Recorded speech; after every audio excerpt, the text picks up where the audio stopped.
Et on découvre des situations hallucinantes, abracadabrantesques, de rupture totale, de jeunes qui n'ont plus accès à rien, plus de carte d'identité, pas de mutuelle, pas de logement, plus de relations, problèmes de consommation, prostitution, enfin. Là, tout près de nous. Raconte, s'écoute, se lit et se regarde. Raconte la rencontre. C'est drôle, il y a quelques semaines, quand je t'ai appelé pour faire cette interview, tu m'as dit « Attends, je peux te rappeler dans 10 minutes ». Et en fait, tu voulais écouter la chronique de Myriam Leroy, et elle te précède dans Raconte. C'est pas mal, non? Les choses sont bien faites. Bonjour Denis Rioux. Bonjour. Bienvenue sur Raconte. Merci à vous de m'inviter. Dis-moi Denis, qui es-tu?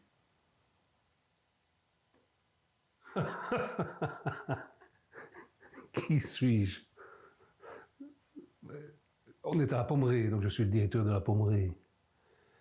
Une ASBL qui accompagne des jeunes en difficulté, adolescents et jeunes adultes. Mais je suis plein d'autres choses, évidemment. Et par exemple? Je suis un homme qui aime la liberté. Je suis un homme qui jouit de la liberté. Je suis un homme qui passe beaucoup de temps dans la nature, qui voyage, qui a une vie de famille, qui plonge dans les bouquins, qui réfléchit beaucoup. Je suis un hyperactif contemplatif. Une bonne définition, on ne l'avait jamais faite celle-là. Mais c'est parce que je suis dans un passage. J'étais hyperactif et je deviens contemplatif en vieillissant pour sans doute devenir paresseux et puis m'évanouir. Est-ce que c'est de la paresse d'être contemplatif? Non. Non, c'est très actif la contemplation en fait. Ça demande beaucoup de ressources mentales. Oui, j'aime ça, j'aime comprendre. J'aime comprendre donc dans les interactions, j'aime comprendre dans la science ou les sciences, enfin les apports que d'autres peuvent me donner, et puis j'aime comprendre par la contemplation ou la réflexion, la méditation aussi. Mais je crois que tu es un peu le client parfait pour Raconte. En disant tout ça, c'est toutes des choses qui se retrouvent un peu chez différentes personnes qu'on a déjà interviewées et qu'on va sans doute encore interviewer. Pour donner un peu de contexte, on se trouve où? Tu l'as déjà un peu dit, mais concrètement, parce que Raconte s'écoute mais aussi se regarde. Donc pour les gens qui nous écoutent éventuellement, peut-être décrire un peu la pièce dans laquelle on se trouve. Donc nous sommes dans mon bureau, dans mon joyeux bordel, au sein de l'ASBL La Pommerée, située à Faux-les-Tombes. Qu'est-ce que c'est la Pommerée? La Pommerée, c'est un service, alors ça s'appelle officiellement un service agréé et subventionné de l'aide spécialisée à la jeunesse. Donc ça veut dire que notre mission principale est d'accueillir et d'accompagner des adolescents et adolescentes qui sont en crise aiguë ou chronique, en difficulté de différents types. Les accompagner vers l'autonomie, la responsabilisation, la citoyenneté. Par différents biais, hein. On peut héberger des jeunes dans notre centre, on peut les héberger dans des logements supervisés, les accompagner dans leur milieu de vie. Nous organisons des séjours de remobilisation en Afrique de l'Ouest, au Bénin. On va y revenir. On accompagne les jeunes aussi là où ils sont, simplement, parfois à la rue. Voilà, c'est un service qui s'adapte aux personnes, parce que j'ai toujours considéré que le mot... Parce qu'avant, ça s'appelait des institutions. Maintenant, ça s'appelle des services. Donc moi, je prends la langue au mot. Nous sommes un service, donc nous nous mettons au service des gens. Et nous adaptons nos pratiques en fonction de leurs besoins. Bien. Qui sont ces jeunes? D'où viennent-ils? Ça pourrait être vos enfants, comme les miens. Donc des petits-enfants, des non, grands-enfants? Alors, non, la Pommerée, c'est adolescent uniquement. Donc à partir de 12-13 ans? Oui, rien avant 12 ans. Alors, ces jeunes. Et les jeunes, il n'y a pas une génération spontanée de jeunes qui vont mal. Les jeunes, ils sont le miroir de notre société. Donc les jeunes qu'on a pour l'instant sont principalement des jeunes qui sont en déshérence. Désespoir, je ne sais pas, déshérence, absence de projet, absence de vision, absence de compréhension des enjeux, de ce qui se passe. Alors oui, globalement, on a une population ou un public qui est plus fragilisé, plus vulnérable sur le plan socio-économique, globalement, mais on constate quand même qu'il y a une tendance à une sorte de lissage. Et tout adolescent, à l'heure actuelle, peut se retrouver entre nos griffes, je dirais. Alors, il y a des jeunes qui ont commis des faits qualifiés d'infraction, comme on dit, donc qui ont délinquants. Généralement, nous, on aime bien dire que ce sont des jeunes qui sont en perte de repères et en perte de projet. Ils sont en décrochage familial, social, scolaire, psychique. Alors, on retrouve du décrochage scolaire, de la consommation de stupéfiants, le rien aussi. Le rien? C'est quoi de rien? Le rien faire, le rien vouloir, le rien comprendre. Une sorte de... L'adolescence a toujours été dans toutes les sociétés, dans la nôtre depuis la nuit des temps, je pense. Enfin, non, depuis qu'on a considéré qu'il y avait une adolescence, pardon. Hein, parce que quand Tu saurais dater ça? Les historiens, pardon? Tu saurais dater, plus ou moins? À quelle époque on a dit il y a des adolescents?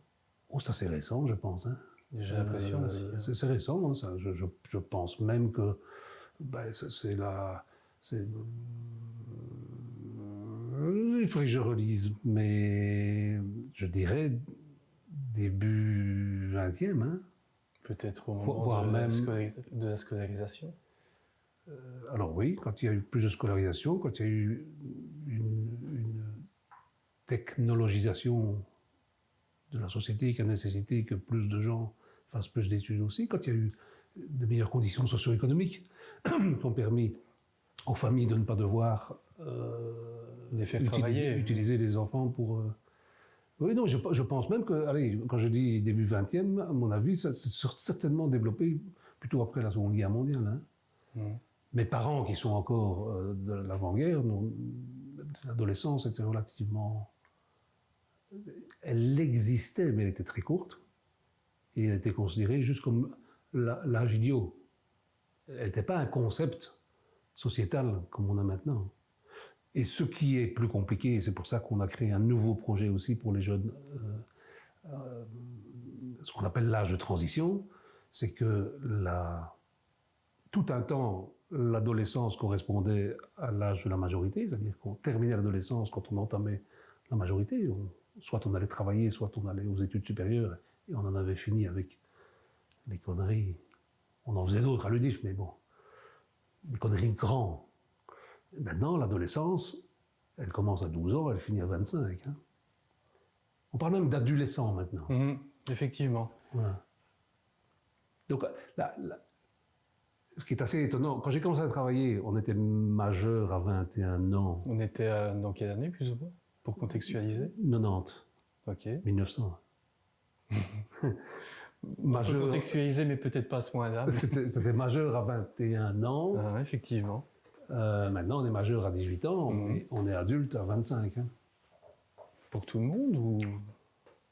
Ouais, globalement, oui. Il faudra qu'on s'entende sur ce qu'on veut dire par adulte. Hein. Justement, c'est quoi être adulte? Pleinement responsable, pleinement autonome et responsable. Donc, tu parles d'une autonomie financière, avoir un emploi, ce genre de choses?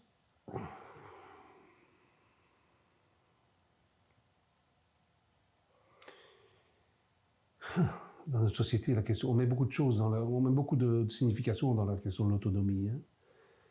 Hein.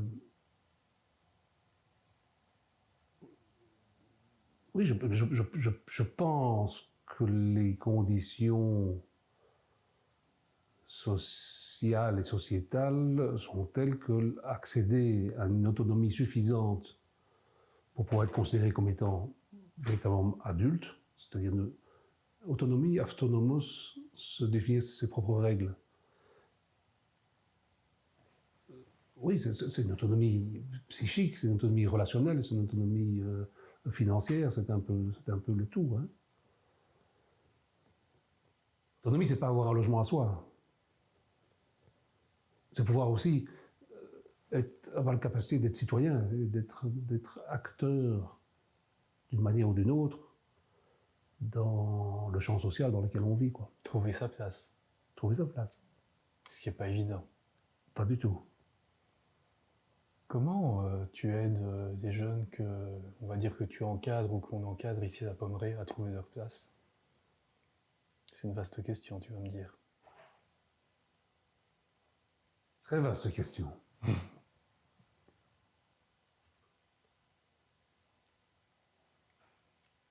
Alors,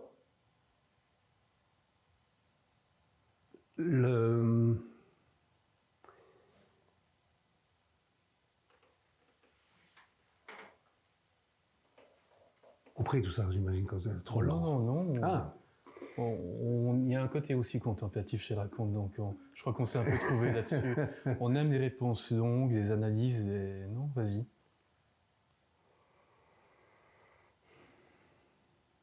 Je n'avais pas pensé à cette question-là, donc je vais essayer d'approcher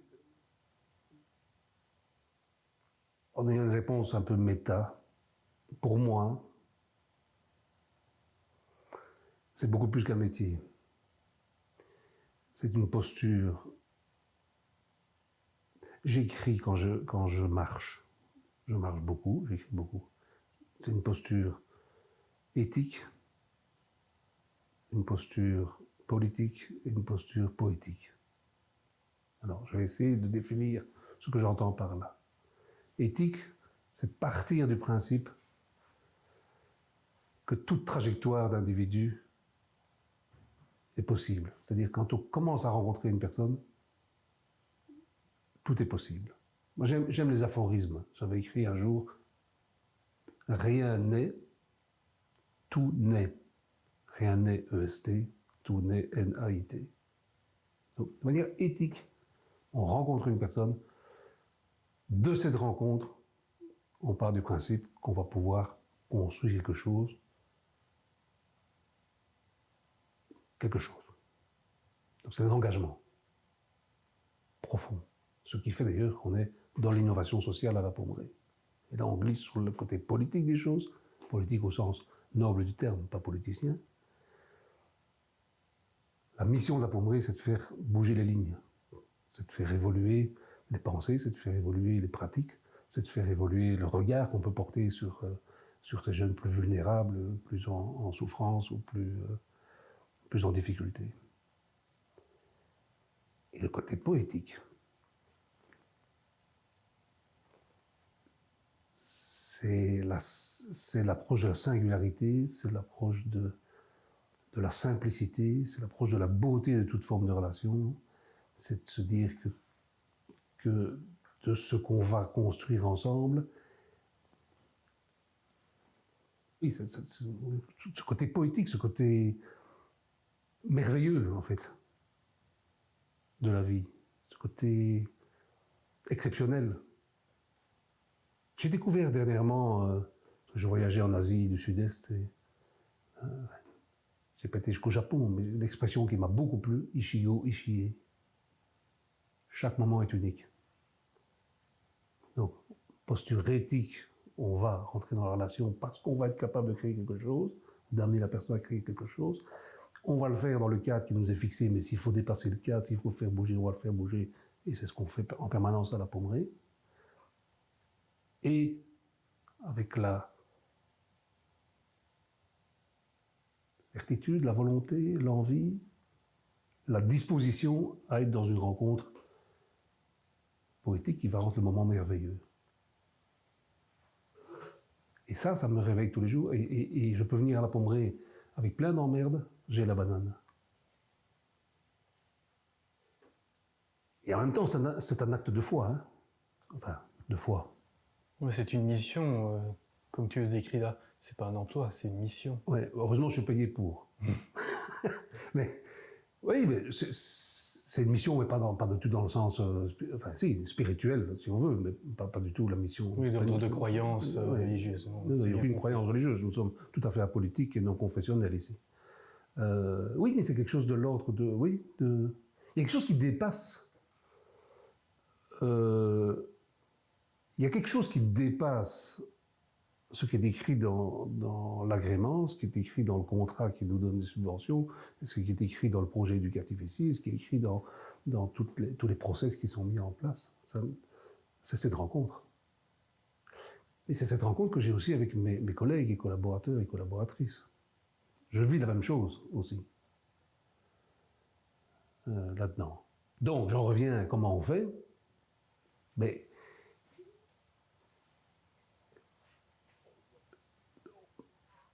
on a un très long projet avec une équipe interprofessionnelle. Au-delà de cet engagement, de cette vision, de cette posture je dirais, philosophique, il y a un tas d'outils, de dispositifs et d'outils qu'on a développés. Ça, c'est un peu long à expliquer. Parce que il y a des dispositifs, si je prends l'exemple, il y a de l'hébergement collectif, il y a une colocation, il y a des logements de transit, voilà. Maintenant, chaque personne, chaque individu, chaque jeune qui est, à un moment donné, qui bénéficie de l'un ou l'autre de ces dispositifs, eh bien, l'aide va être déterminée en fonction des besoins et des capacités de ce jeune-là. Donc, rien, ou presque rien, n'est reproductible. Oui, parce que tu as des profils de jeunes extrêmement différents, j'imagine. D'ailleurs, comment ils arrivent ici? Est-ce que c'est une décision de justice, ou c'est par eux-mêmes, ou par un membre de la famille? Comment ça se passe concrètement? Alors, à la Pommerie, nous sommes un service un service mandaté. Ça veut dire que les jeunes qui arrivent ici nous sont orientés par des autorités administratives ou judiciaires. Est-ce que ce sont eux qui sont passés directement devant le juge par rapport à des faits que eux ont commis, ou c'est plutôt de contexte familial ou scolaire? Ou les deux? Alors, je vais essayer de résumer. Le secteur de l'aide à la jeunesse. Le point d'entrée du secteur de la jeunesse pour la majorité ou la toute grande majorité des jeunes, c'est ce qu'on appelle le service d'aide à la jeunesse, qui intervient lorsque des parents ou un jeune sont en difficulté. Et là, il y a une tentative de conciliation, de médiation, de construction d'un projet d'aide volontaire et négocié. Et à ce moment-là, ils peuvent faire appel à des services comme la Pommerie pour pouvoir venir soutenir ce projet sur lequel les gens se sont attendus. Si cette étape n'est pas atteignable... Ça, c'est une étape qui se passe plutôt à l'école, on imagine. Ou à l'école. Ah, oui, dans les écoles, non? Non, c'est un service qui existe, c'est un service de la communauté française. Mais comment... comment les gens arrivent là? Oui, voilà, c'est ça.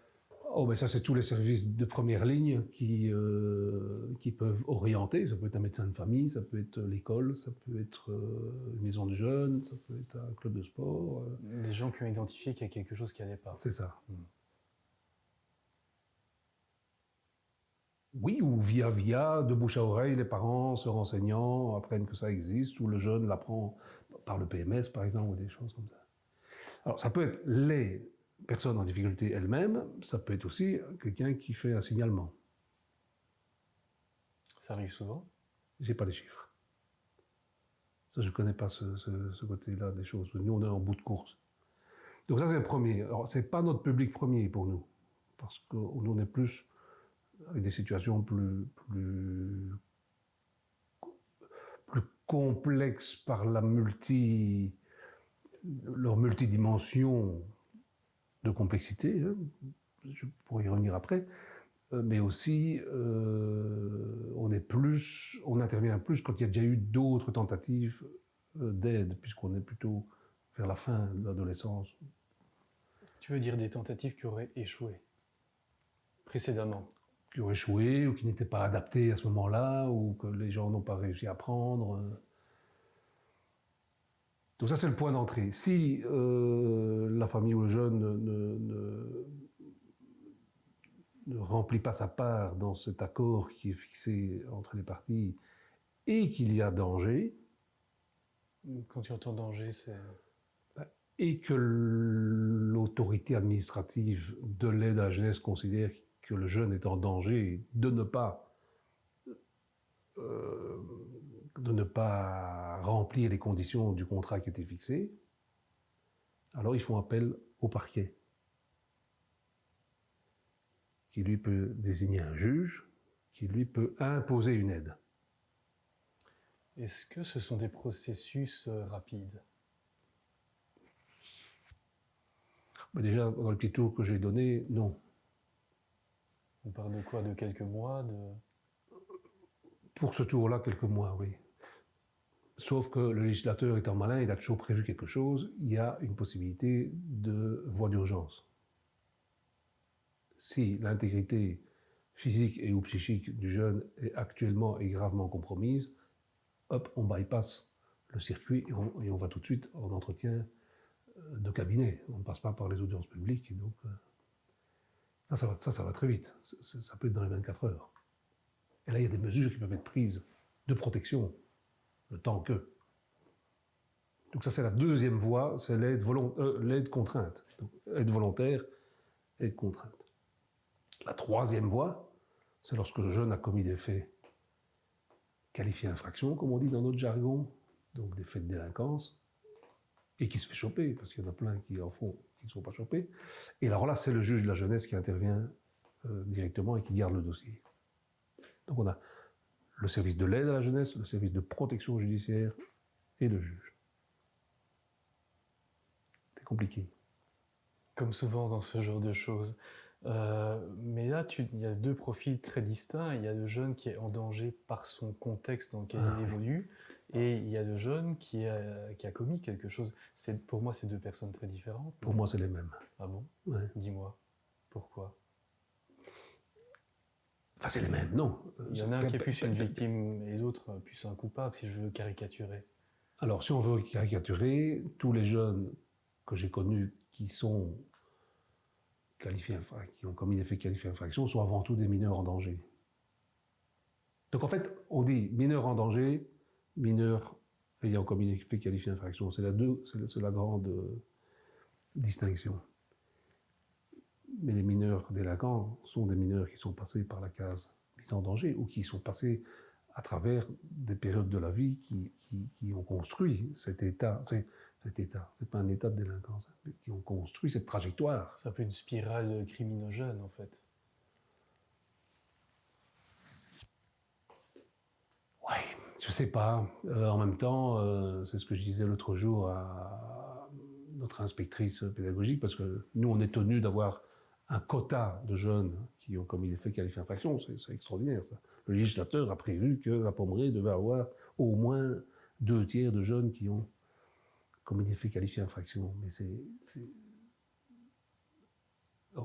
non seulement c'est contraire, pour moi, je trouve, au principe même du décret et du code qui institue notre fonctionnement, parce que je passe les détails, ça c'est un peu complexe, mais en plus de ça, les jeunes sont les mêmes ou potentiellement les mêmes. C'est-à-dire qu'on peut avoir un jeune qui est ici dans le cadre d'une aide volontaire et négociée et qui a commis beaucoup plus de délits qu'un autre qui s'est fait choper parce qu'il était bête, il s'est fait attraper une première fois, quoi. Donc, non, moi je ne fais pas de différence. Et puis c'est en accord avec ce que je disais tout à l'heure sur la posture. C'est une rencontre avec quelqu'un. Alors, par contre, les cas, et ça reste un mystère pour la science, mais les cas de jeunes qui commettent des faits qualifiés d'infraction et qui sont de réels dangers pour autrui, qui sont dans le champ de la sociopathie ou de la psychopathie, c'est extrêmement faible. Je crois que sur ma carrière, j'en ai connu des milliers déjà. Je peux en compter 5 sur le doigt, enfin, je peux en compter sur les doigts d'une main, ces jeunes. Alors, comment s'est construit cet état de dangerosité? Est-ce qu'il se construit par les circonstances de la vie? Est-ce que c'est quelque chose de génétique? Ça, on n'en sait rien. Ça reste un mystère. Hein. Je ne suis pas spécialiste, mais on n'a toujours pas la réponse à ça. Hein. Par contre, je reviens encore, parce que c'est ça qui me passionne. Moi, ce qui me passionne, ce sont les trajectoires de vie. Et la vôtre aussi. Hein. Chaque fois que je rencontre quelqu'un, ce qui m'intéresse, c'est qu'est-ce qui fait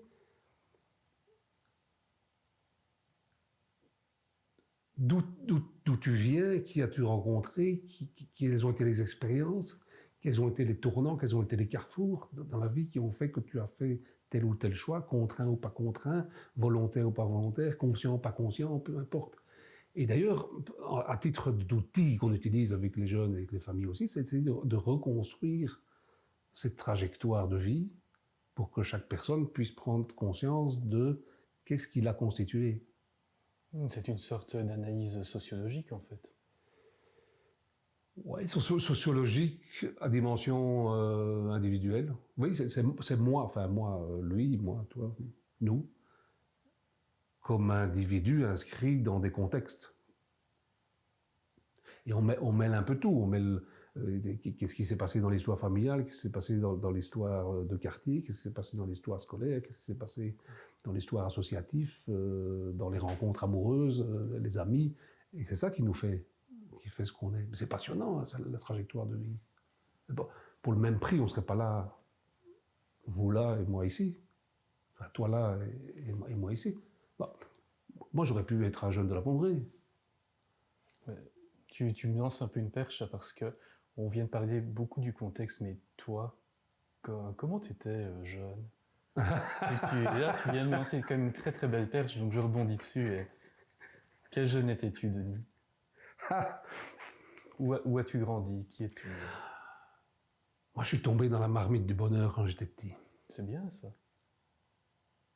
Parce que j'ai des parents qui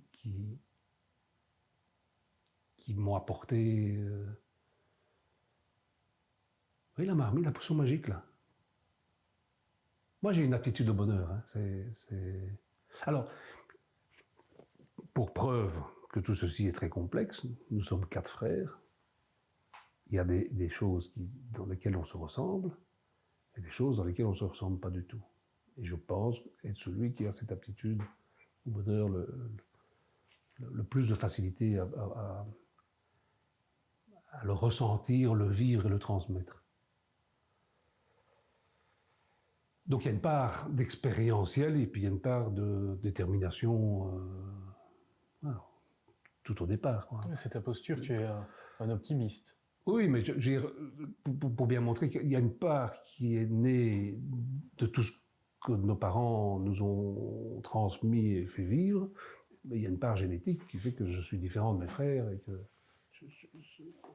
je traverse les éventuelles difficultés ou les différents obstacles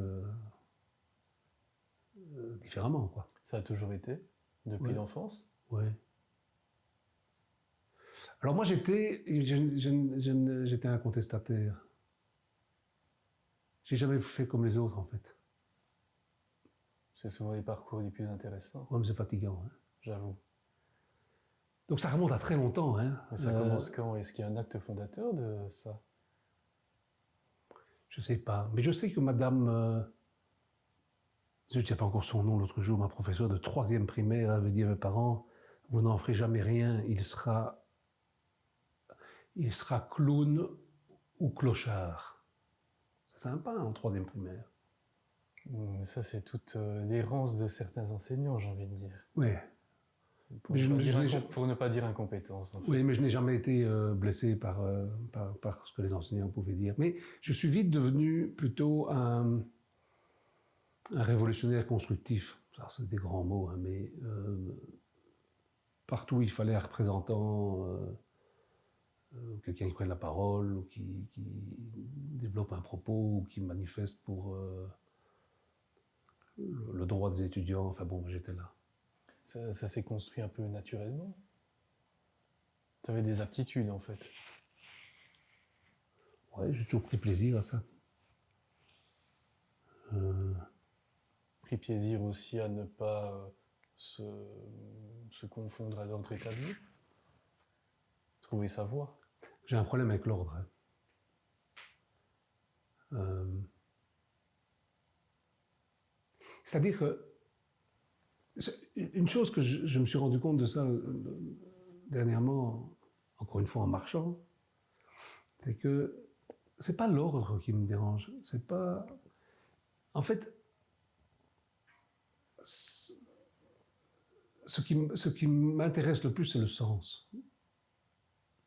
Donc une règle qui a du sens, c'est OK.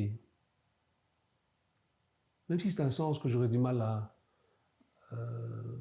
comprendre, auquel j'aurais du mal à adhérer, elle a du sens. Mais l'autoritarisme...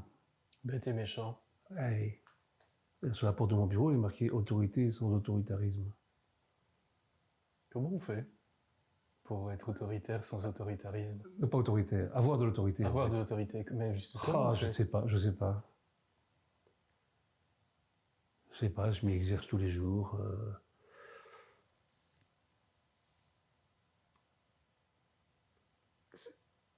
Mais on dévie, hein, parce qu'on parlait de ma trajectoire de vie, mais J'ai envie de dire que ça en fait partie, c'est oui. Constitutif.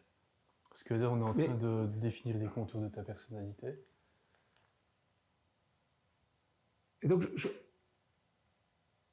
je considère que pour que je puisse m'inscrire dans quelque chose et réaliser quelque chose, respecter des règles, il faut qu'il y ait du sens. Donc je pars du principe que les autres aussi ont besoin de ça. Je pars du principe aussi que tout ça est un grand jeu.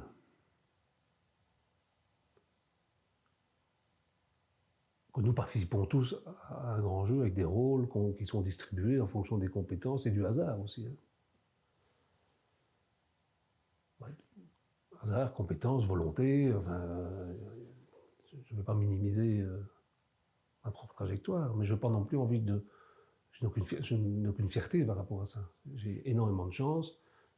J'ai eu de la chance dans mes rencontres aussi. Mais la chance constitutive amène la chance dans les rencontres aussi. Hein. J'ai été construit pour rencontrer les gens. J'ai été construit pour rencontrer les gens, comme je disais tout à l'heure, dans cette posture éthique et poétique. Et donc ça facilite des rencontres chaudes, chaleureuses, porteuses de sens, profondes. Donc c'est une chose que je vis avec mes collègues aussi. Et c'est si un jour on veut dire qu'est-ce qu'il aura laissé, c'est ça que j'ai envie de laisser. Je vais oser un terme. Certains vont dire que ce n'est pas professionnel. Comme je disais tout à l'heure, que ça dépasse le simple métier, c'est l'amour. Moi, c'est l'amour du mystère de la vie et du fait que je rencontre des gens qui sont là au même moment pour des raisons que nous ignorons tous. Et on fait un bout de chemin ensemble. Et sur ce bout de chemin, j'ai envie que ça nous grandisse, quoi. Quand je quitte quelqu'un, Ishigo Ishie, chaque moment est unique. Je veux profiter de chaque moment et je veux profiter que chaque personne se grandisse de chaque moment. Ça paraît fou, mais quand on se donne ça comme... C'est pas se donner ça, moi je le vis profondément en fait. Là maintenant qu'on discute, je me dis ce moment, c'est un cadeau. Cadeau de la vie, quoi. Et j'ai l'impression, pour revenir à la question précédente, j'ai l'impression que ça m'a été légué assez tôt. Alors, ça a pris de l'ampleur ou ça a pris de la consistance par la maturité, par les expériences de vie. Hein. Je suis à 58 ans, je n'aurais pas parlé comme ça il y a 20 ans. Mais je préparais ça.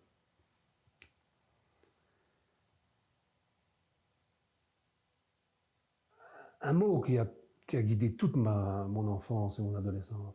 Et ça, il est fondamental aussi. Parce que tout à l'heure, tu posais la question de savoir comment on fait pour aider le mot qui a guidé tout ce que je devais entreprendre dans ma vie, c'est respect. Respect de l'autre, respect de la nature, respect des gens que je ne connais pas. Donc ça veut dire, ça va loin, ça veut dire respect. C'est comment encore il y a une expression quand on dit que un petit événement peut créer de grands... Allez, ce que je pose comme acte ici a des impacts sur des gens qui sont extrêmement loin, mais qui sont sur la même terre que la mienne. Il y a des effets papillons. C'est ça, des effets papillons. Là, pour le coup, il y a une forte dimension spirituelle dans Ouais, ton propos. de plus en plus. Une sagesse. Ah. Il faudrait encore définir ça. Je pense qu'effectivement,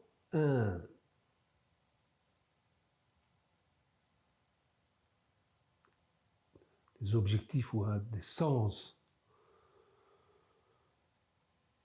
de l'existence, c'est de faire en sorte d'être demain plus sage, plus éveillé, plus intelligent qu'hier. Se nourrir de tout ça, de tout ce qu'on expérimente, faire connecter les sensations avec le cerveau pour en construire une expérience et quelque chose qui si je réutilise le terme grandi, qui rend plus cohérent, plus aligné. Qui développe. Oui, plus développé, plus éveillé. Je fais le symbole de l'éveil. C'est chouette l'éveil. Moi j'aime bien apprendre. Hein.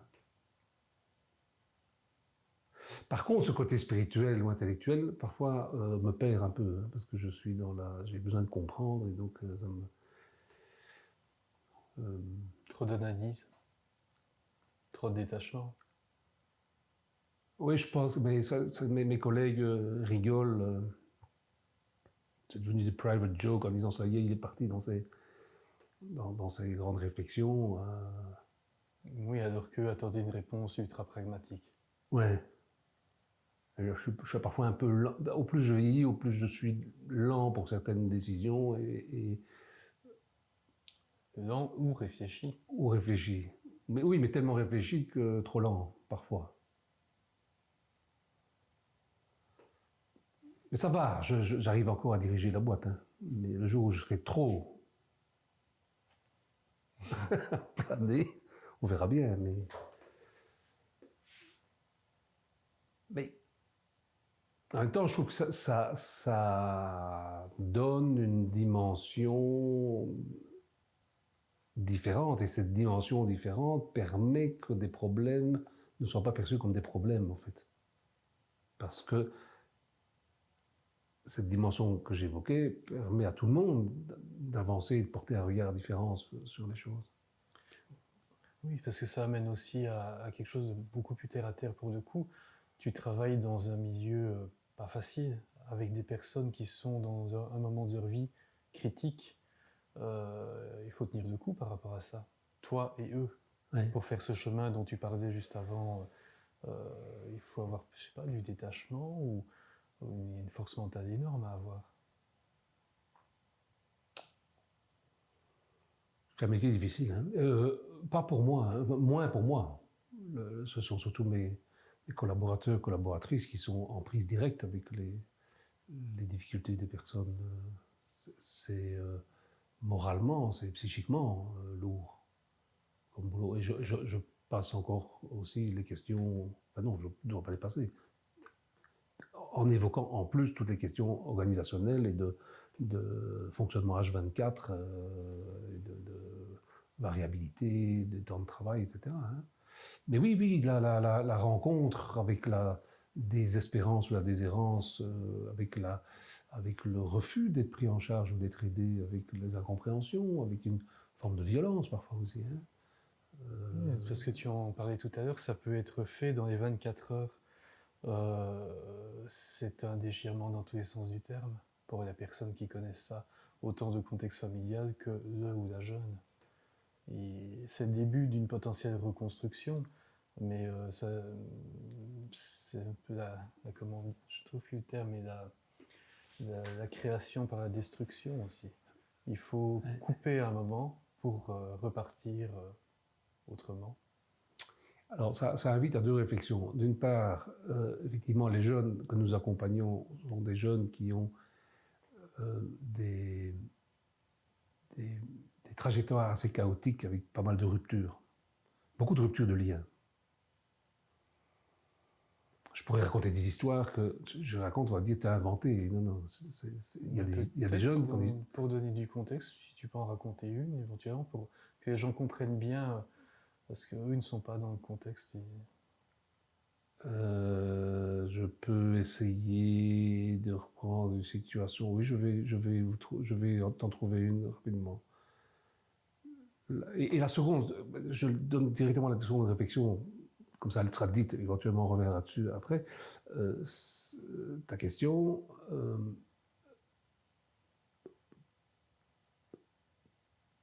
vient mettre à jour aussi l'extrême responsabilité de tous les travailleurs et travailleuses de notre secteur d'activité, que ce soit les autorités mandantes qui prennent les décisions, que ce soit les services comme les nôtres qui rédigeons des rapports, qui transmettons des informations, qui formulons des hypothèses, qui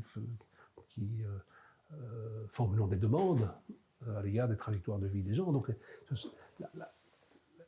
l'extrême responsabilité humaine de ce boulot-là. Il ne faut pas se gourer, hein, et comme on se gourre tous les jours, toi, moi, nous, tous, voilà.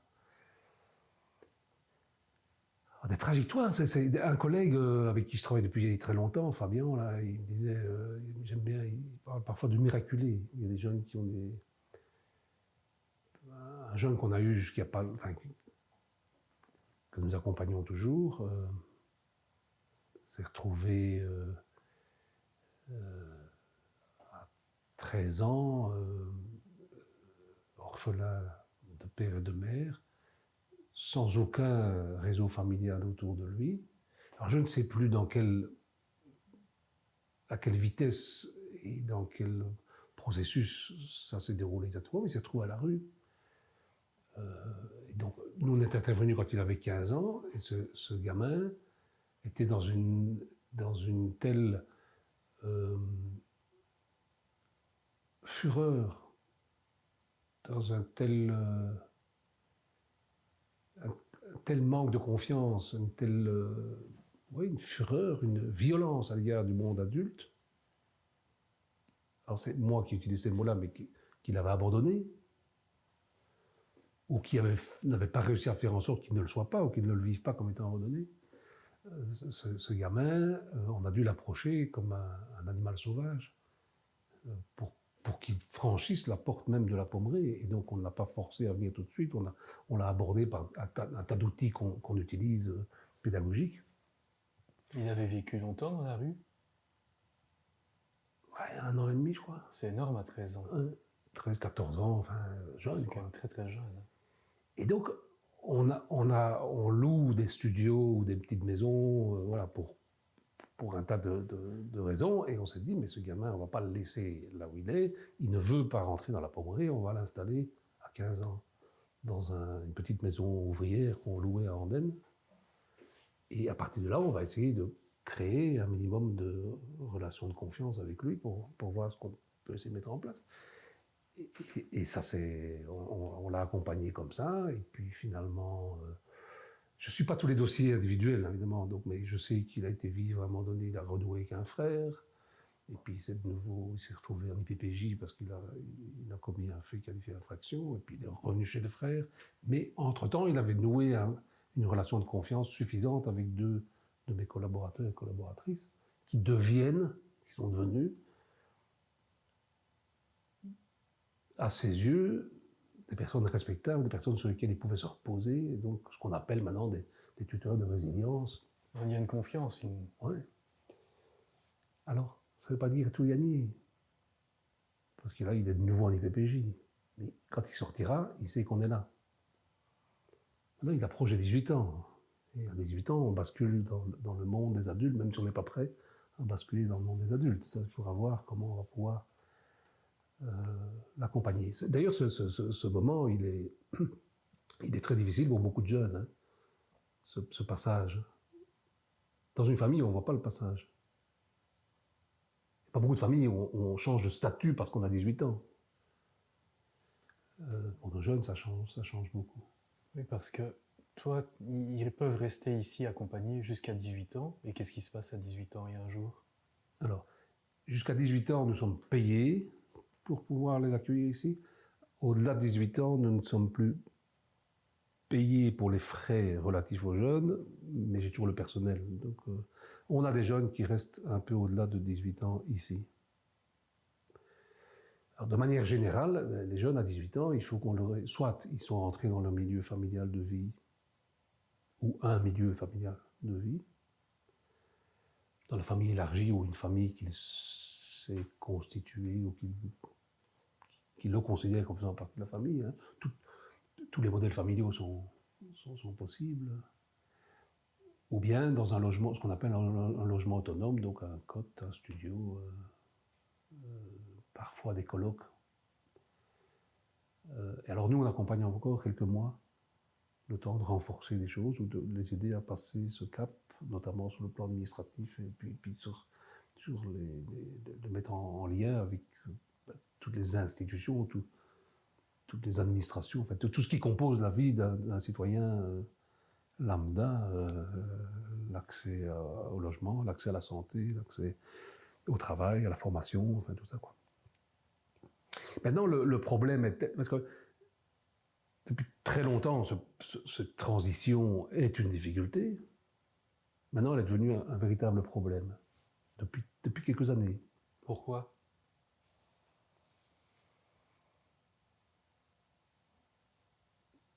Je ne sais pas pourquoi c'est depuis quelques années, mais c'est probablement un long processus et on s'en rend compte seulement depuis quelques années. Mais c'est un changement sociétal, selon toi? alors, c'est lié à ce que je disais tout à l'heure. D'une part, sociétalement, dans le sens de l'histoire de notre société, où cette transition entre...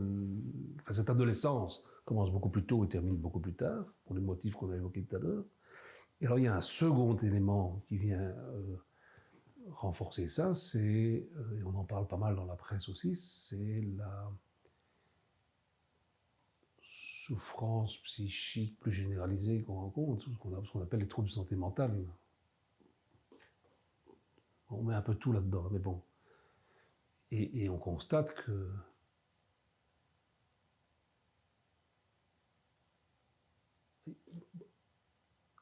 beaucoup de jeunes adultes sont en grande souffrance.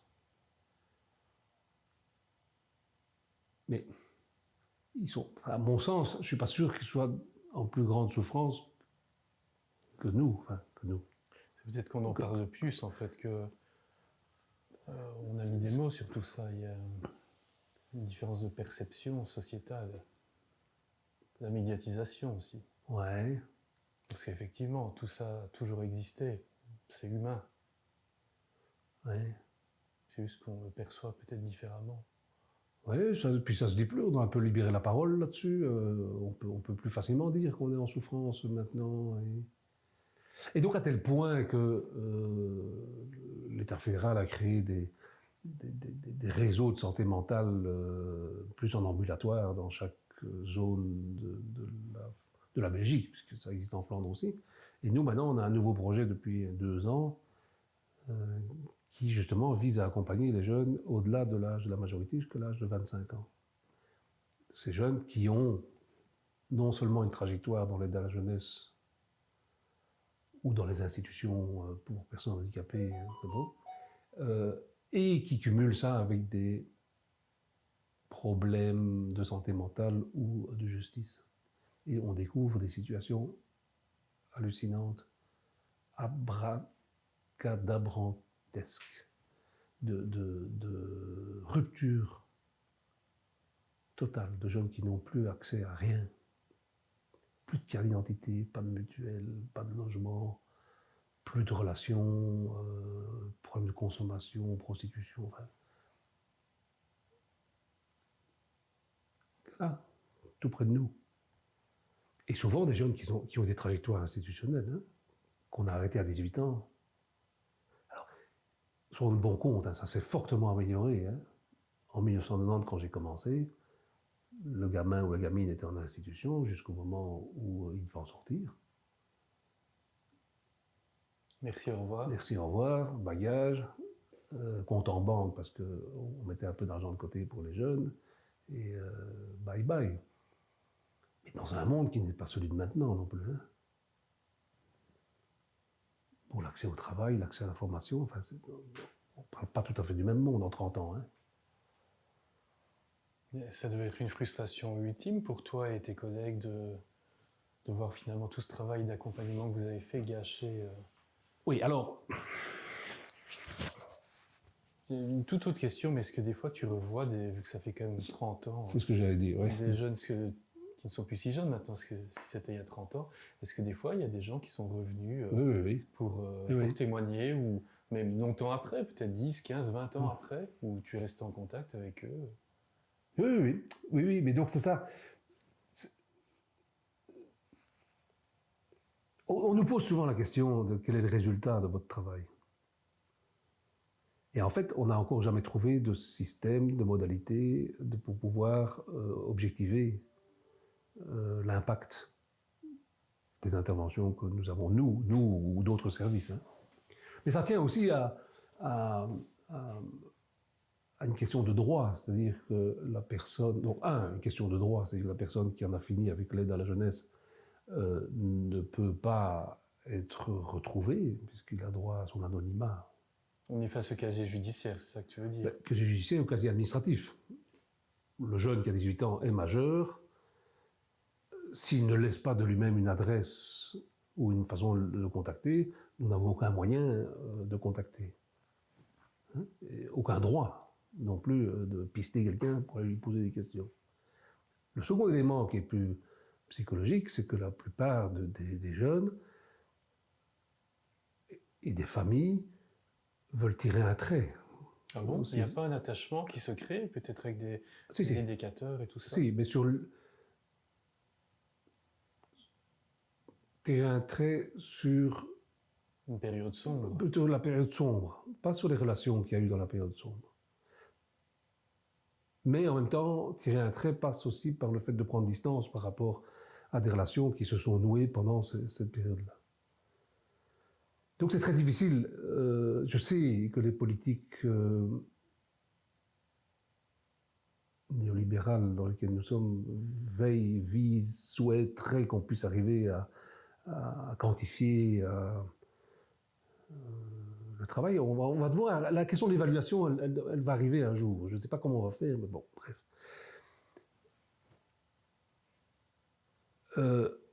Donc on sème des graines. Cela étant dit, moi j'ai des enfants qui ont entre 33 et 25 ans.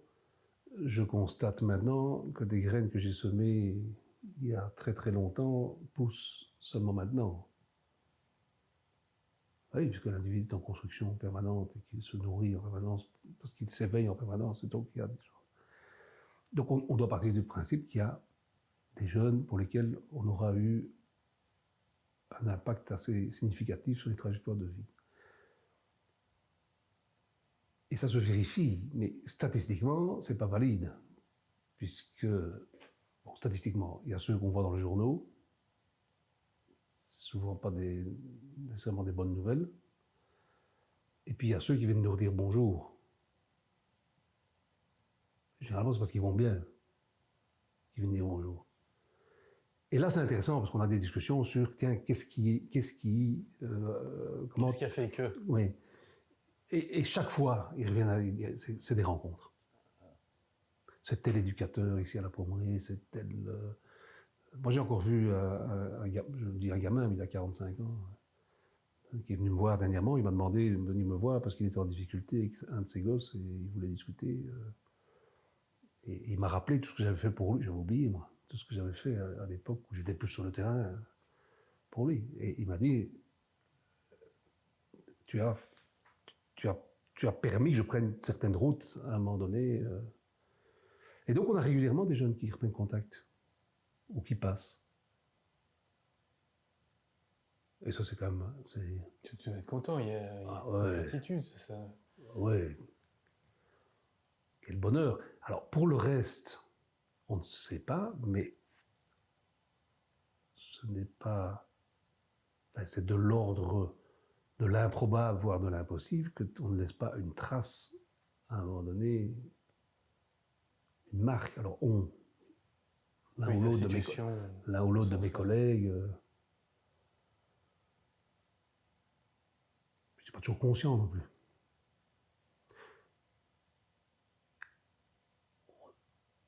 Alors, je disais tout à l'heure, on est le bout de course, donc ça veut dire qu'on a les situations les plus complexes, et ça veut dire qu'on a aussi des situations de jeunes qui sont qui ont des déficiences.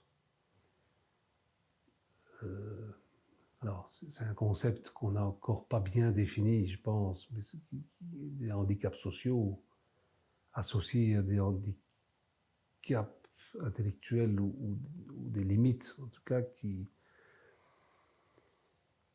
limitent assez fort quand même la possibilité de développement, d'inscription sociétale et d'épanouissement tel qu'on l'entend dans notre société, travail, famille, patrie, je déconne. Voilà, donc je dis souvent aussi, la valeur d'une société se mesure à la place qu'elle réserve à ses plus faibles. Et donc on a des jeunes qui sont tellement vulnérables et tellement peu armés ou peu outillés qu'ils resteront des personnes qu'il faudra en partie ou en totalité prendre en charge. Hein. J'aimerais bien que ce ne soit pas le cas, mais ça c'est une réalité quand même. Sans compter les reproductions intergénérationnelles aussi. Hein. Ça c'est frappant. Il y a des jeunes qui n'ont jamais connu leurs parents au travail, ni leurs grands-parents, par exemple.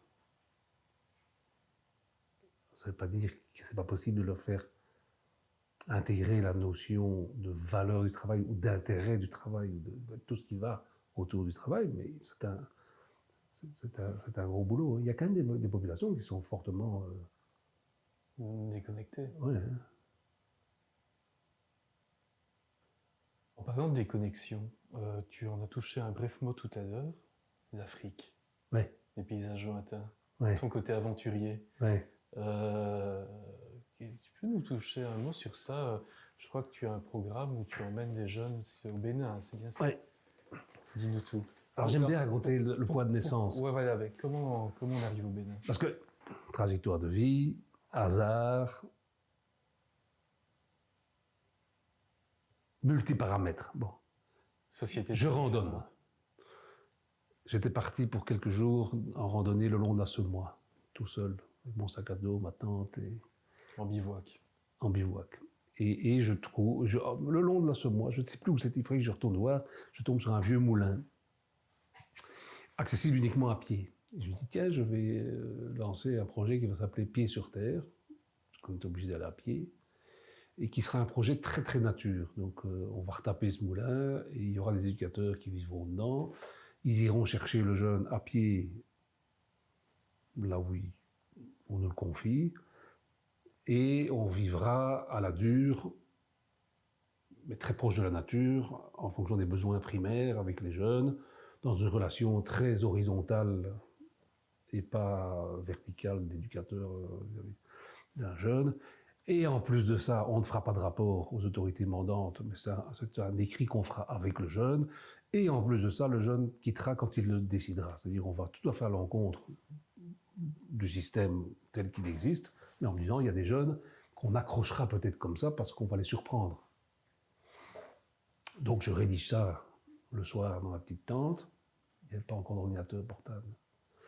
Et je rentre au bureau, j'envoie ça au cabinet de la ministre en disant, tiens, voilà, j'ai une idée, les gars.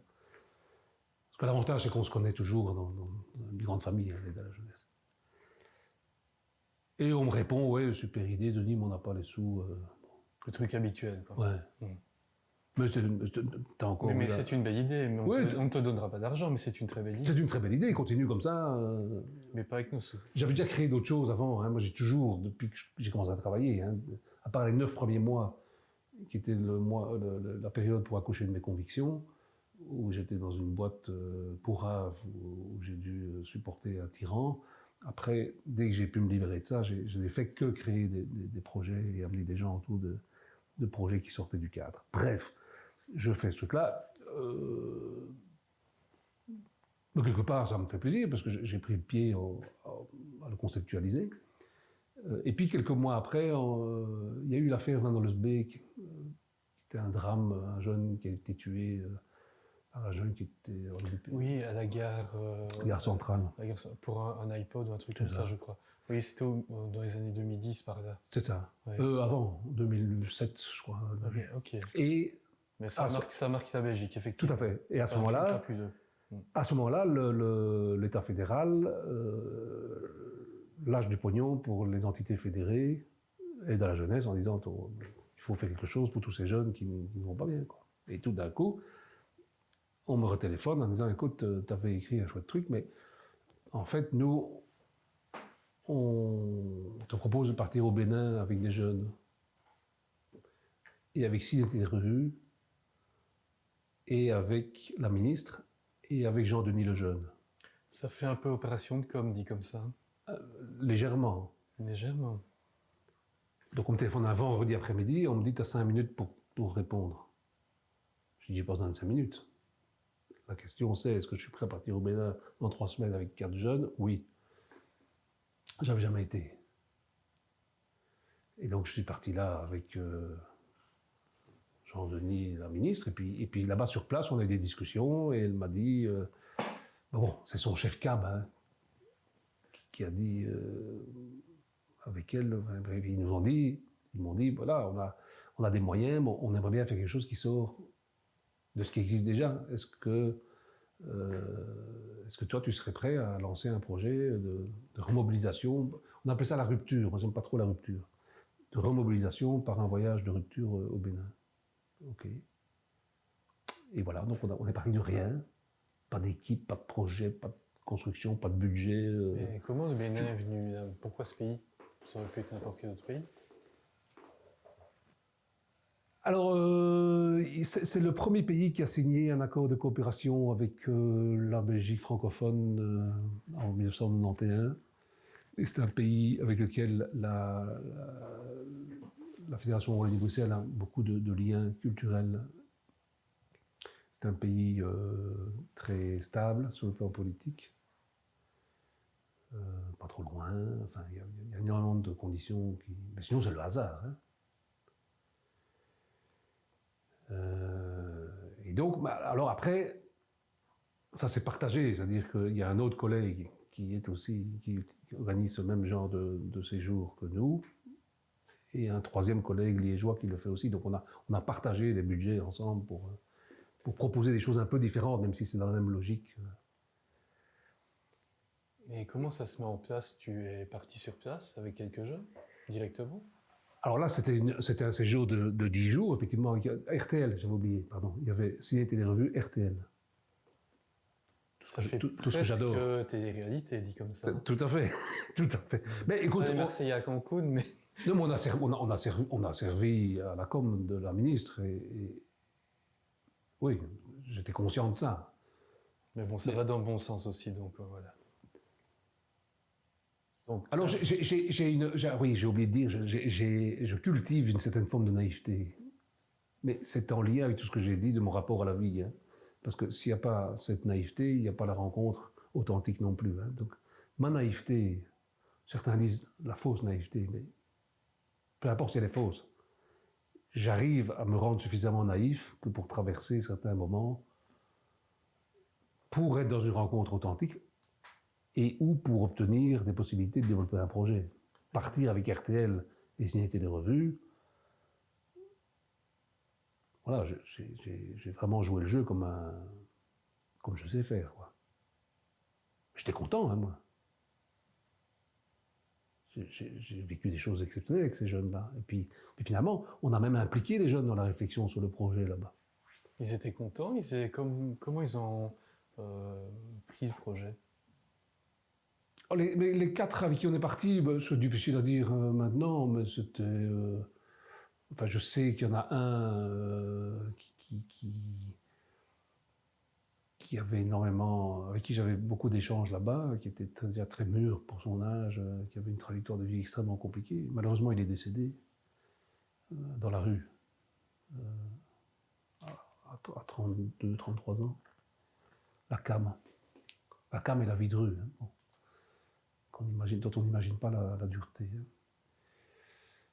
Alors, après, donc ça c'était en 2007, le projet s'est mis en place très rapidement en 2008, il a fallu trouver des travailleurs là-bas sur place, découvrir, comprendre, des administrations, en fait, tout ce qu'on veut. Maintenant, le projet a fortement évolué depuis lors. Hein. Les jeunes rédigent eux-mêmes leur récit. Leur récit fait rapport. Parce que l'expérience est tellement exceptionnelle que seul le jeune peut dire ce qu'il a traversé, ressenti. Donc c'est lui qui le fait. Nous, on ne fait pas de rapport. Et dans ces récits, ça répond à ta question de savoir comment ils le vivent. D'ailleurs, pour la petite histoire, je suis parti il y a quelques mois avec un réalisateur, je crois que c'est la Médiathèque, je ne sais plus pas, qui a fait des prises de vue et des interviews de jeunes qui sont là-bas, de notre projet et des projets des autres collègues, qui sont des récits de vie, en fait. C'est magnifique, hein, ce que ces jeunes racontent. Moi, j'étais là-bas il y a 15 jours, j'ai encore été voir les jeunes, j'ai la chair de poule hein, quand j'en parle.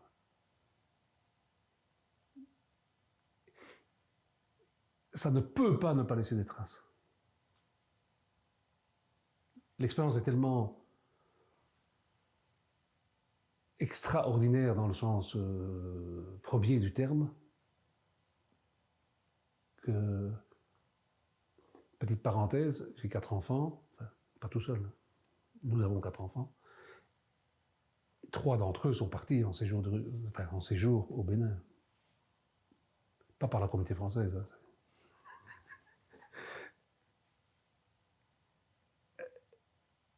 Et régulièrement, quand un Béninois vient, il vient à la maison et mes enfants sont encore attachés.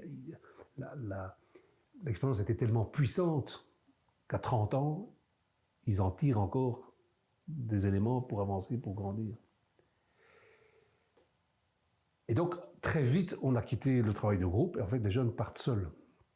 Donc toi, tu les mets dans un avion et ils se retrouvaient là-bas. Oui. Alors, on demande le raccord quand même. Hein. Bien sûr. Oui, mais parfois, on force un peu... Enfin, oui, forcer dans le bon sens. On s'entend. Et puis, on ne dit pas tout. Pour qu'il y ait une part de découverte. Oui. Et d'expérience, dans le bon sens du terme encore. Oui. Mensonge par omission, comme on disait.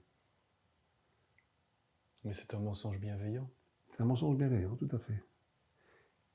Et donc, en fait, progressivement, on a construit un itinéraire, une trajectoire, encore une fois, initiatique. Notre société manque de rites de passage, et donc, nos amis africains sont très forts dans les rites de passage, et donc le jeune arrive, il a 3 semaines d'immersion, comme on appelle. Le sous-titre du projet, c'est comment se perdre pour mieux se retrouver. Donc pendant 3 semaines, tu es perdu. Tu ne connais plus les codes, tu n'as plus de téléphone, tu n'as plus d'ordi, tu n'as plus d'électricité, tu n'as plus d'eau, tu n'as plus de chiottes. On en revient au primaire, aux besoins primaires. Tu en reviens aux besoins primaires. Tu es confronté à toi-même, parce que tu n'as plus d'échappatoire. Tu n'as plus ton joint, tu n'as plus tes potes, tu n'as plus la console, c'est toi. Et tu es face, ou tu es avec des gens que tu ne connais pas, et en qui tu vas devoir faire confiance. D'une culture totalement différente. Tu as perdu les codes. Donc tu es obligé de faire confiance à quelqu'un pour qu'il t'apprenne à reconstruire un univers dans lequel tu vas pouvoir te retrouver une certaine forme de sécurité et garantit ta survie, quelque part. Enfin, je vais jusque-là. C'est un grand reset, en fait. C'est un grand reset, oui, c'est juste. The big reset. 3 semaines. Des jeunes qui étaient dans mes bras en pleurant. J'ai compris, monsieur, j'ai compris. Non, t'as rien compris. Je veux rentrer. Non, c'est pas possible. On ne sait pas changer les billets d'avion. Autre mensonge. Pas par omission, celui-là. Un vrai mensonge. Mais... On a eu quelques jeunes qu'on a dû ramener hein, parce que c'était trop dur. Mais ces jeunes ont une capacité ils ont des ressources. Ouais. Et après, je passe les détails, mais après, leur famille va rester le long du trajet. Ils vont revenir dans la famille, mais ils vont partir faire des expériences. Notamment, ils vont devenir des aides eux-mêmes dans des ONG. Nous, on a une ONG pour enfants en situation de handicap. Les jeunes vont aller travailler dedans. Puis ils retournent en famille. Puis ils se font baptiser. Ils reçoivent un nom local. Puis ils repartent. C'est ce que tu disais tantôt, trouver sa place. C'est ça. Être l'élément constitutif de la société. C'est ça. Devenir une personne. Ouais. Et il faut les voir quand ils rentrent. Ils doivent être un peu exaltés, galvanisés d'une expérience comme ça. Alors oui, et en même temps, parfois une sorte de dépression postpartum comme ça. Trop d'un coup. C'était tellement extraordinaire de revenir ici. Oui, alors ils reviennent quasi tous habillés en tenue traditionnelle. D'ailleurs, l'autre jour, j'étais dans l'avion, il y avait un jeune d'un autre projet, je l'ai repéré, c'est le seul qui était habillé en tenue traditionnelle. Donc, ils se sont construits une identité, où ils ont été reconnus, ils reçoivent un nom local, donc un nouveau départ, reset, nouveau départ. L'enjeu du projet, c'est pas de partir, parce que ça, on leur dit pas tout. C'est pas de rester, parce qu'on leur ment, il n'y a pas moyen de revenir. En fait, il y a moyen, mais bon. L'enjeu, c'est le retour. Parce que eux, soit ils ont changé vraiment profondément, soit ils ont la sensation, et peu importe. Mais le monde n'a pas changé. Mais eux ont changé. Oui. Un photographe comme toi pourrait saisir ça. Gardons-le en mémoire. Le jeune qui part à Zaventem et on fait une photo du jeune qui rentre 3 mois plus tard. C'est pas le même. Le regard n'est pas le même. Moi, je le vois. Je ne sais pas si un appareil photo pourrait le voir. À tester. Ouais. C'est le regard comme ça. Puis le regard droit. Mais c'est pas magique. C'est trop beau. Ah, Ça serait trop simple. Si l'éducation pouvait être magique, ça serait... Donc voilà, c'est un de nos dispositifs d'aide qui est souvent mis en avant. C'est le plus exotique, je dirais, c'est le plus particulier. Mais enfin, tout un temps, on avait une yourte aussi pour loger des jeunes. On a eu une caravane. On ne sait pas l'Afrique, mais c'est des modalités différentes de pour répondre. Ouais. En parlant de dépaysement, ça serait quoi la suite pour toi? Qu'est-ce que tu n'as pas encore fait, que tu voudrais faire? Ah oui. Vu que tu es un homme de projet, est-ce que tu en prépares? Ou au contraire, tu peux te laisser porter par le moment ou l'opportunité? Alors,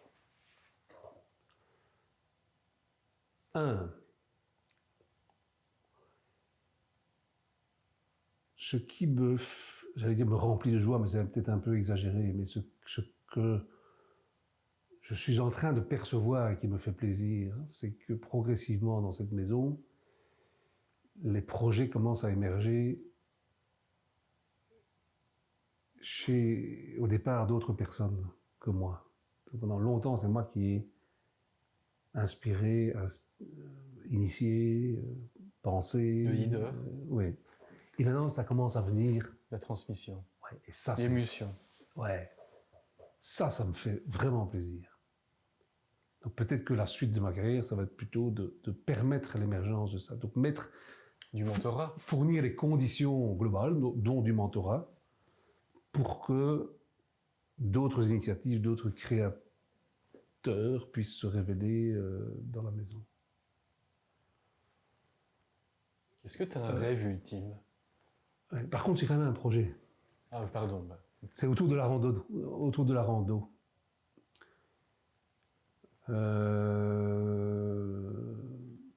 Je voudrais faire des randos longue distance avec un seul jeune ou avec deux, trois jeunes. Un adulte, 2-3 jeunes. Toujours en bivouac? Ouais. T'aimes bien ce côté conditions un peu rude quand même? Ouais. C'est formateur en fait, c'est ça? Ouais. Ça, mon père, ça fait partie des apprentissages. Ouais, et tu avais aussi des séjours un peu on va dire de bivouac, de camping sauvage? Oh oui. Je vais te donner un exemple. Pour dire comment mon père m'a dressé, c'est pas du tout le cas, c'était un poète. On habitait en Grèce, toute mon enfance, mon adolescence. Et on part au ski. À Volos, il y a une piste de ski olympique. Donc 2850 mètres, je crois, un truc du genre. On arrive, pas assez de neige. Nous les ados, ok, pas merde, on retourne à l'hôtel ou à l'appartement. Non, on est venu jusqu'ici, on va skier. Ski sur l'épaule, le long des pylônes, à pied. Arrivé en haut, cette descente de ski, c'est la plus belle de ma vie. Parce qu'elle a suivi un effort considérable. Un effort physique, un effort mental.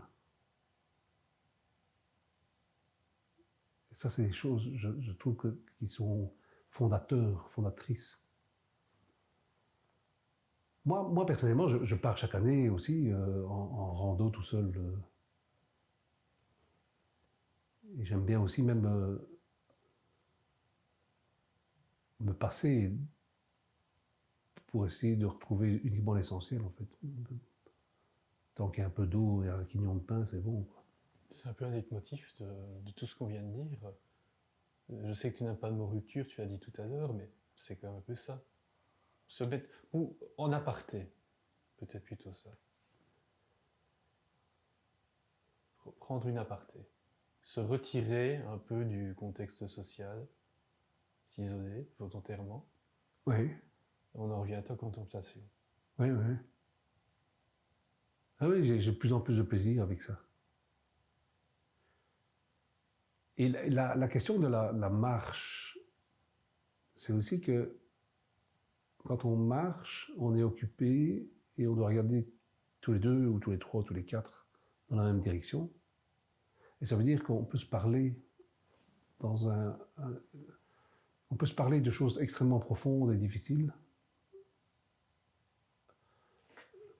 dans la nature et en regardant ensemble dans une même direction. C'est pas du tout le même contexte qu'un bureau, un entretien professionnel dans un bureau. Ouais. Et je crois beaucoup thérapeutiquement à ce type de choses-là. 1. 2, la thérapie par l'effort physique. 3, par la nature. 4, par le fait de retrouver le plaisir, la valeur et l'importance des petites choses. On ne jette plus un morceau de pain quand on marche parce qu'on ne sait pas ce qu'on va trouver le lendemain. Tous ces petits trucs-là. Voilà. C'est un primaire. Oui, malheureusement, c'est peut-être pas le bon mot, mais le métier se professionnalise de plus en plus, les normes sont de plus en plus contraignantes et les cultures des jeunes travailleurs évoluent aussi. Je ne suis pas du tout certain que je trouverai un jour quelqu'un qui veut bien partir seul avec 3 ou 4 jeunes, parce que même la sécurité et le bien-être au travail va me tomber dessus, la récupération des heures, et si jamais il se passe quelque chose avec l'adulte... Le cadre et l'autorité. Voilà. Donc peut-être que c'est moi qui le ferai. À un moment donné, j'aimerais bien tester. Ça serait une belle fin de carrière pour les années qui te restent à travailler. Oui, c'est pas exclu. Pas exclu. Est-ce que toi, tu aimerais avoir 16 ans aujourd'hui? Un autre reset? C'est difficile de répondre de tac au tac à cette question-là. Je vais peut-être répondre. J'ai envie de répondre tac au tac, quitte à passer pour un vieux con. Vas-y. Je crois que j'ai eu vachement de chance d'avoir 16 ans en 80. 80, les années 80. Donc, je préfère mon tempo, enfin mon... Ton époque. Ouais. Non, elle était plus joyeuse, plus libre et plus insouciante. L'insouciance. Moi, j'ai l'impression d'avoir vécu beaucoup plus de moments d'insouciance. Donc moi, c'est 66. Hein. Donc parents, enfants de la guerre, universitaire, milieu bobo des années 60-70, développement économique, technologique, accès... Tu peux le dire, là, tu es la dernière tranche des boomers. Faut... Oui. Souvent, c'est un peu dit comme une insulte, mais techniquement parlant, tu Ouais. fais partie de la dernière vague Ouais. des boomers. Ouais. Donc mon enfance, c'est les années 70, mais mon adolescence, c'est les années 80. Le début de boulot, c'est les années 90.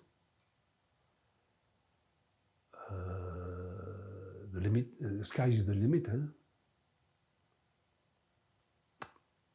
Moi, j'ai toujours appris ça, quoi.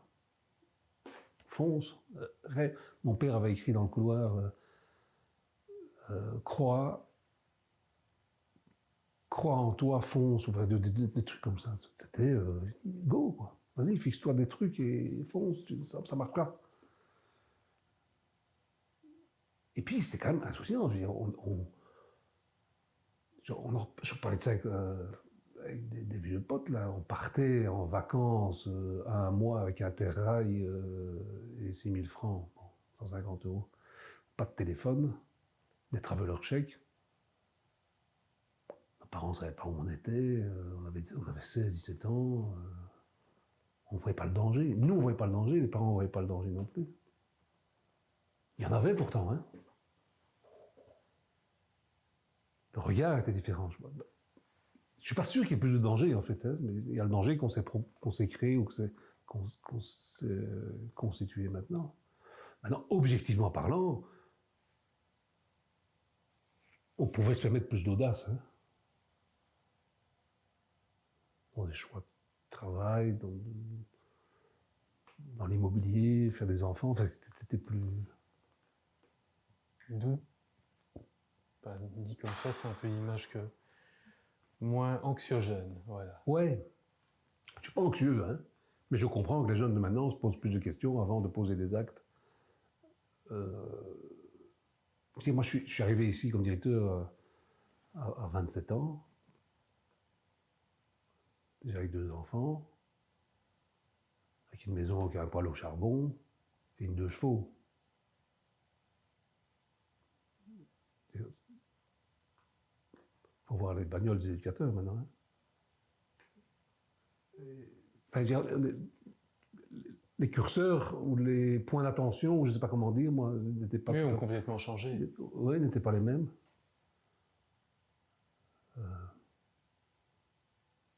Oui. Bah, je veux dire, il faut... C'est vrai que, objectivement, avec tout ce qu'on entend, il faut une sacrée dose d'idéalisme, de naïveté ou d'inconscience, hein, enfin, une forme d'inconscience pour passer outre tout ça et continuer à construire, à porter des projets. Mais notamment faire des enfants. C'est vrai que ce sont des choix à l'heure actuelle pour les jeunes qui ne sont pas aussi évidents que ce ne l'était pour nous. Hein. Je parle comme un vieux con. C'est parce que je t'ai dit que tu étais la dernière tranche des boomers. Ouais, je l'ai dit, je vais avoir 60 ans bientôt. Hein, c'est quand même... Et ça me trouve, ça. Hein. Je vais te donner une autre question qui va peut-être te permettre de te rattraper pour faire moins vieux con, comme tu le dis. Ça serait quoi la BO, la bande originale de ta vie si c'était un film? Si ta vie était un film, qu'est-ce qu'on pourrait mettre comme musique sur ça? Je ne m'y connais pas du tout. C'est vrai? Là, je suis étonné. Je t'aurais vu un peu en Bernard Lavillier ou quelque chose comme ça. Ah oui, non, pardon. Oui, mais non, pas un film que je connaîtrais. Ah tu non, dirais non, un- tu choisis une musique et ta vie est un film. Quelle musique on met sur ce film? La bande originale. Oh.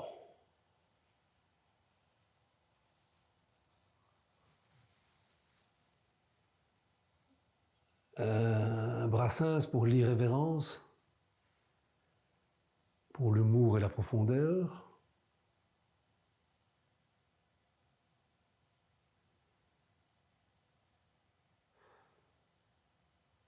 Ou bien AC/DC pour le punch et le show.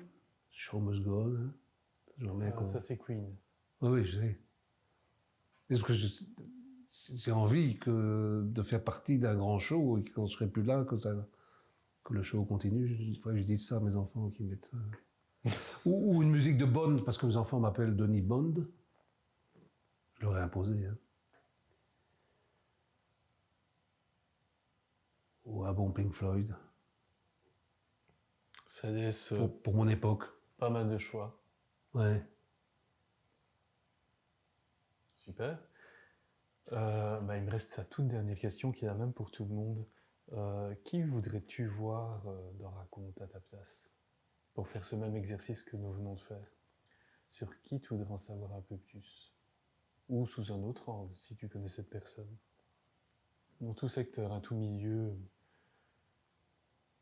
francophone, c'est à ses limites.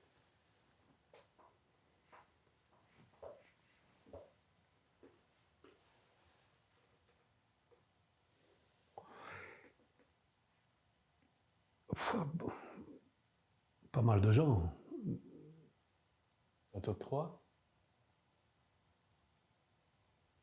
Alors, oui, on pourrait faire un top 3 pour aller dans des registres complètement différents. Un journaliste. Lequel? Je trouve qu'on a des journalistes de très très haut niveau sur la RTBF. Donc pour les Français qui nous écoutent, la RTBF, c'est la télévision belge Ah francophone. ouais. Mais je pense plus à la radio-télévision, enfin à la radio. Arnaud Ruyssen, Eddie Kakelbergs. Ces gars que j'entends toujours me raconter, me traiter, me décoder l'information. J'aimerais bien connaître leur parcours, qu'est-ce qui a fait. Ça doit être des gens passionnés aussi et passionnants, à mon avis. Pascal Claude, enfin, tout ce registre-là. Politique, sociétal. Boulot, hein, préparation. Comment ça s'appelle celle qui fait matin premier, pas matin premier, le matin, là, extraordinaire aussi, à la radio, tous les jours à 10h, de 10h à 11h30. Tu trouveras bien. On trouvera. Ouais, préparation, humour, simplicité, légèreté, tout ce que j'aime. Et dans les deux autres catégories? Alors, je prends un artiste. Il y en a beaucoup que je pourrais choisir, mais Bouli Lanners. Pas mal. C'est vrai que vous avez amené quelques points communs. Ouais. Il On est va cohérent. On va lui demander. Il est aligné, il a les pieds sur terre. Ah, c'est le moins qu'on puisse dire, c'est un jardinier. Ouais. J'avais développé tout un temps un projet qui s'appelait Racine aussi. Les racines, c'est important, les racines. C'est un type de racine.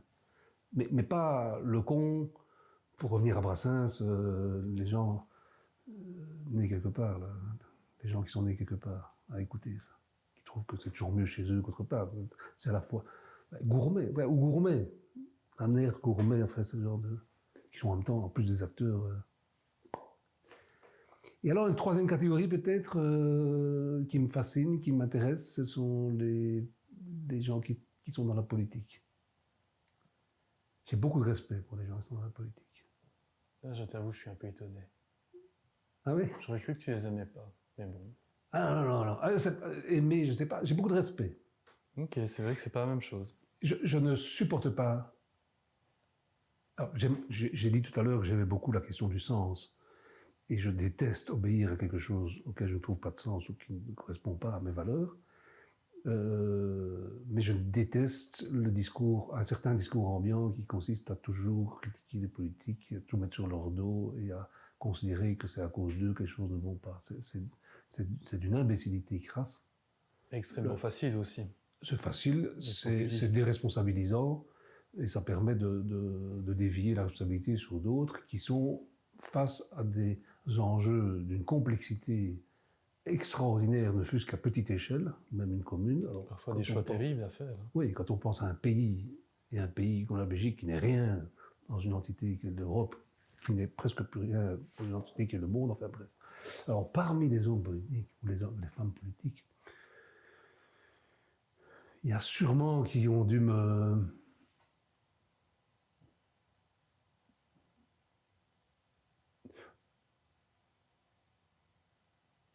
Il y a un type qui me paraît intéressant. Alors c'est aussi parce que tu me poses la question aujourd'hui, il publie beaucoup pour l'instant sur Facebook. C'est Rudy Demotte, qui est cerveau, je crois, qui s'est retiré, en partie d'ailleurs, qui a fait une carrière assez fulgurante, mais qui semble quelqu'un qui dépasse la question de parti. Il a été dans un parti, mais enfin bref, il m'a donné l'impression d'avoir une intelligence beaucoup plus globale, pas partisane. Et pour l'instant, il prend des positions d'analyse géopolitique assez intéressantes. Un nom comme ça, je ne connais pas le garçon. Hein.